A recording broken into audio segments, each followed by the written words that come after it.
시간 함께 찬양함으로 주님 앞에 나아가는 시간을 갖도록 하겠습니다. 이 시간 함께 찬양하실 곡은 내 평생 산 동안, 함께 찬양하겠습니다.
하나님 품으로 보혈을 주나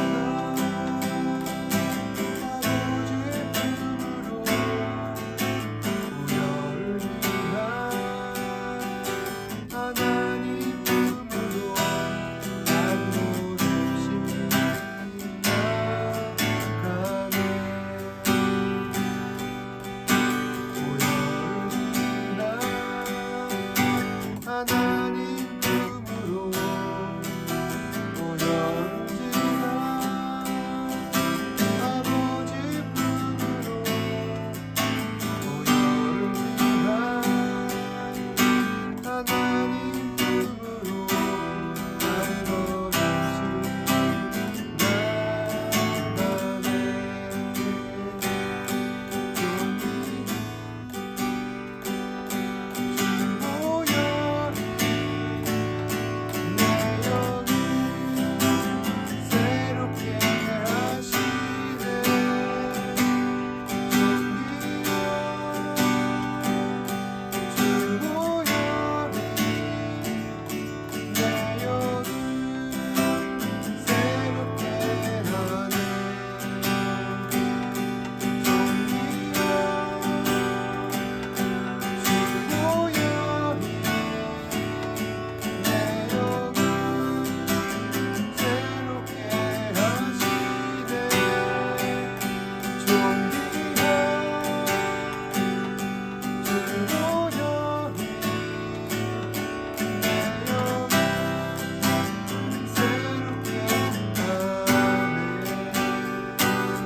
가버나움 회당에 모인 많은 사람들에게 여러 가지 내용으로 말씀을 가르치십니다.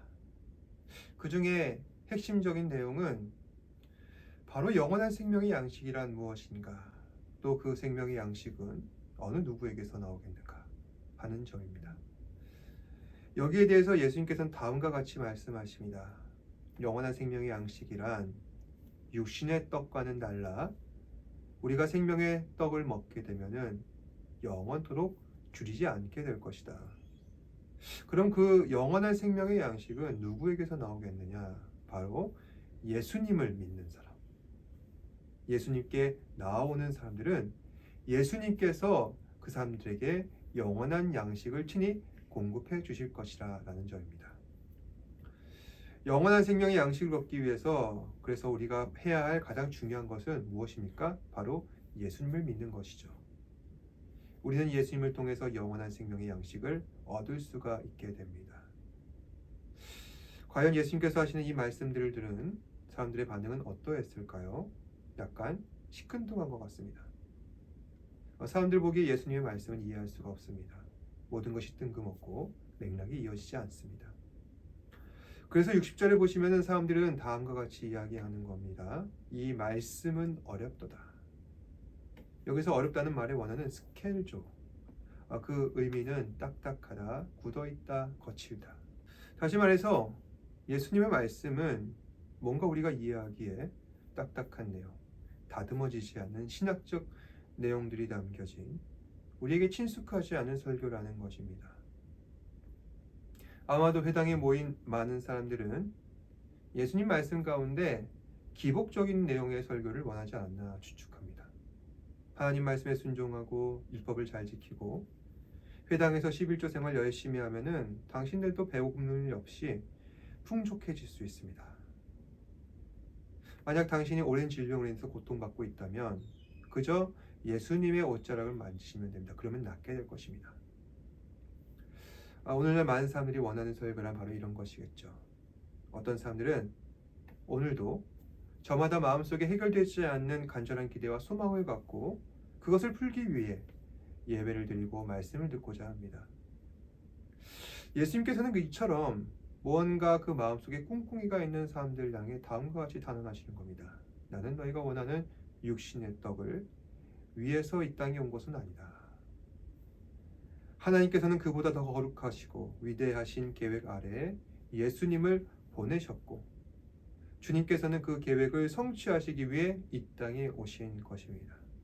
근데 문제는 예수님을 따르는 사람들이 거룩하신 하나님의 비전을 감당하기에 의지도 마음도 부족했다는 것입니다. 따라서 사람들은 예수님 말씀을 듣고 이렇게 생각하는 겁니다. 말씀은 어렵도다. 누가 들을 수 있겠느냐. 다시 말해서 이해하기 어려우니까 더 들어서 무엇하겠느냐. 이제 듣지 않겠다는 것입니다. 이처럼 사람들은 예수님 말씀을 회피하고 있지만 예수님께서는 사람들의 이야기를 끝까지 들으시고 또 다음과 같이 말씀하십니다. 61절 말씀. 이 말이 너희에게 걸림돌이 되느냐. 여기서 걸림이 되라는 말의 뜻은 이것이 너희를 노하게 하느냐. 너희를 넘어지게 하느냐. 다시 말해서 내가 전한 말씀이 마음에 들지 않는 것이냐. 사람들의 반응을 보니까 정말로 예수님의 말씀을 듣고 마음이 분나고 성나는 것이 보입니다. 주님, 왜 내가 전하는 말씀은 내가 원하는 말씀은 듣지 않으시는 겁니까? 내가 원하는 말씀은 전하시지 않는 겁니까? 사람들의 이러한 불만 섞인 아우성에도 예수님께서는 담담하게 말씀을 전하고 계십니다. 62절에서 63절 말씀. 그러면 너희는 인자가 이전에 있던 곳으로 올라가는 것을 본다면 어떻게 생각하겠느냐? 살리는 것은 육이니 육은 무익하니라. 내가 너희에게 이른 말은 영이요 육 생명이라. 지금 주님께서 하신 말씀을 통해서 우리가 확인할 수 있는 사실은 두 가지인데요. 우선 첫 번째, 예수님께서는 언젠가 원래 계셨던 곳으로 반드시 다시 돌아가신다는 것입니다. 두 번째, 영혼의 구원에 있어서 중요한 것은 육신의 소욕이 아니라 영적인 생명이다. 따라서 육신의 소욕은 무익하다. 우선 첫 번째 말씀의 의미를 살펴보자면 예수님께서는 인자가 이전에 있던 곳으로 다시 올라가실 것이다 말씀하고 계십니다. 여기서 이전에 계속 있었던 곳이라는 것은 창세전부터 성자께서 성부 하나님과 함께 영광을 누리시던 하나님 나라를 이야기합니다. 다시 말해 예수님께서는 이제 곧 승천하실 것을 사람들에게 예언하고 계십니다. 그러면서 사람들에게 역으로 질문하시는 것이죠. 만약 내가 예전에 있던 하늘로 다시 올라가는 것을 너희가 목도한다면 그때서야 너희는 나를 믿겠느냐? 아니면 그 광경을 보고도 믿지 않겠느냐? 예수님께서 이 말씀을 하신 이유는 무엇일까요? 바로 우리에게 구원의 핵심을 가르쳐 주시고자 합니다. 구원의 핵심은 무엇입니까? 바로 그리스도께서 영광의 하나님이라는 사실을 믿는 것이 바로 구원의 핵심입니다.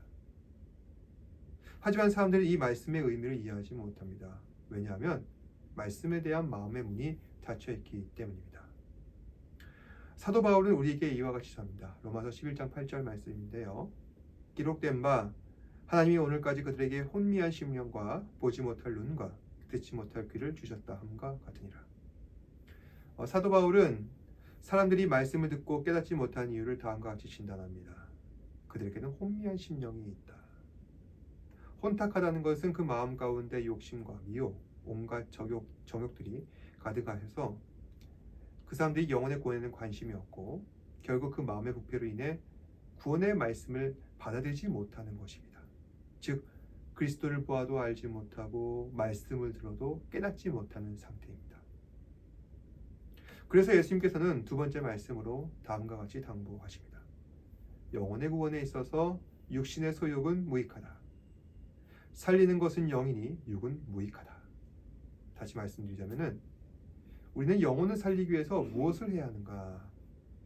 예수님께로 나와 모든 문제를 주님 앞에 아뢰고 죄 용서받고 하나님 안에서 관계 설정을 다시 하시고 또 새로운 몸과 마음으로 살아가야 한다는 것입니다. 여기까지 예수님의 말씀을 듣고 어떤 사람들은 예수님의 말씀을 받아들였습니다. 하지만 많은 사람들은 예수님을 떠났습니다. 그런데 예수님께서는 결코 그 떠나는 사람들을 붙잡지 않으십니다. 그들은 이미 하나님께 속하지 않은 사람들이기 때문입니다. 이제 12제자들만 남았습니다. 그리고 예수님께서는 남은 제자들에게도 다음과 같이 물어보십니다. 너희도 가려느냐? 그러자 시몬 베드로가 그 유명한 신앙 고백을 하는 것이죠. 주여, 영생의 말씀이 주께 있사오니 우리가 누구에게로 가오리이까? 우리는 주는 하나님의 거룩하신 자이신 줄 믿고 알았사옵나이다. 이 신앙 고백은 우리가 그리스도를 어떻게 바라봐야 할 것이고 또 그리스도를 누구라 생각해야 하는지 정확히 이야기하고 있습니다. 예수는 그리스도시요 살아계신 하나님이십니다. 예수님은 하나님의 거룩하신 자이십니다. 예수님께서는 영생의 말씀이 있고 예수님은 하나님의 거룩하신 자 그리스도이시기 때문에 결코 예수님으로부터는 떠나서 안 된다라는 것을 명심하게 합니다. 예수님의 말씀을 따르는 자, 예수님께 접붙여서 결코 떠나지 않으려는 자, 바로 이런 사람들이야말로 진정한 예수님의 제자라 할 수 있습니다. 전에 제가 각자 스스로 이 질문 해보셔야 한다 말씀드린 바가 있습니다. 나는 팬인가 제자인가? 팬이라는 것은 무지성, 무인격적으로 그저 떡고물이 떨어진 것을 바라보면서 맹목적으로 추종하는 사람들이 바로 팬인 것이고, 제자들이란 그 가치관과 그리고 세계관, 그들의 정신과 진리의 말씀을 받아들이는, 그래서 순종하는, 그래서 따라 살기로 작정하는 그러한 사람들이야말로 참 제자라 할 수 있는 것입니다. 그런데 오늘 말씀을 보면은 팬들이 다 떠나가고 12제자만 남았습니다. 또 그 12제자 가운데 이 시몬 베드로처럼 참 신앙 고백을 하는 사람이 있는가 하면 가룟 유다처럼 예수님을 팔국리를 하는 마귀와 같은 사람들도 있습니다. 바로 이것이 우리가 직면한 예수를 믿는 제자로서의 삶, 영적인 현실입니다. 이를 통해서 우리는 그리스도를 섬기며 주님께 순종한 제자로서 산다는 것이 참 쉽지가 않다는 것을 깨닫게 됩니다. 그럼에도 불구하고 우리 주님께서는 여전히 말씀에 순종하고 그리스도를 닮아가는 참 제자를 이 시대 가운데 찾고 계십니다. 바로 저와 여러분들이 그 제자로 부르심받은 줄로 믿습니다. 인생살이가 아무리 힘들고 고달프다 할지라도 우리는 육신의 떡에 좌우된 사람들이 아니라 소명을 따라 살아가는 사람들입니다. 따라서 오늘도 이 사실을 가슴에 새기시고 주께서 주신 귀한 사명을 감당하며 살아가시는 저와 여러분 되시길 바랍니다. 기도하겠습니다. 고맙고 사랑이 많으신 아버지 하나님 감사합니다. 오늘도 말씀을 통하여서 그리스도의 제자로서 우리가 어떠한 모습을 가지고 살아가야 하는지 말씀을 통해 다시 한 번 더 생각해 보게 됩니다. 예수 그리스도의 제자는 생명의 떡을 주님께 구하는 자들이며 또 온전히 주님께 접붙여서 주의 말씀에 순종하는 자들입니다. 하지만 우리의 삶의 현실은 주의 말씀 한 구절도 온전히 순종하기에 버거운 실정입니다. 주님, 그럴 때마다 우리의 마음을 굳게 하시고 강건케 하셔서 하나님의 말씀에 순종하며 믿음으로 신앙 고백을 하는 주의 제자 되게 하여 주시옵소서. 주께서 선한 말씀을 하실 때 팬들은 떠나가고 제자들만 남았습니다. 우리 사랑하는 지체들 끝까지 주의 말씀에 순종하여서 제자로서 주의 곁에 서 있는 주의 제자가 되게 하여 주시옵소서. 한 주간도 주님의 말씀 따라 순종하게 하시고 그리하여서 우리 사랑하는 지체들 말씀 따라 순종할 때 주께서 우리에게 주시는 축복, 승리하게 하시고 이기게 하시고 능력을 더하시는 놀라운 하나님의 은혜가 우리 삶 가운데 나타날 수 있도록 성령님 인도하여 주시옵소서.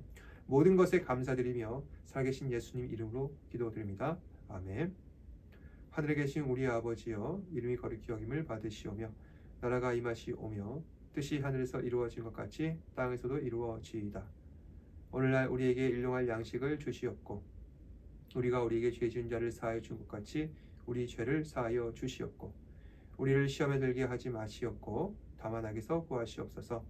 나라와 권세와 영광이 아버지께 영원히 있사옵나이다. 아멘.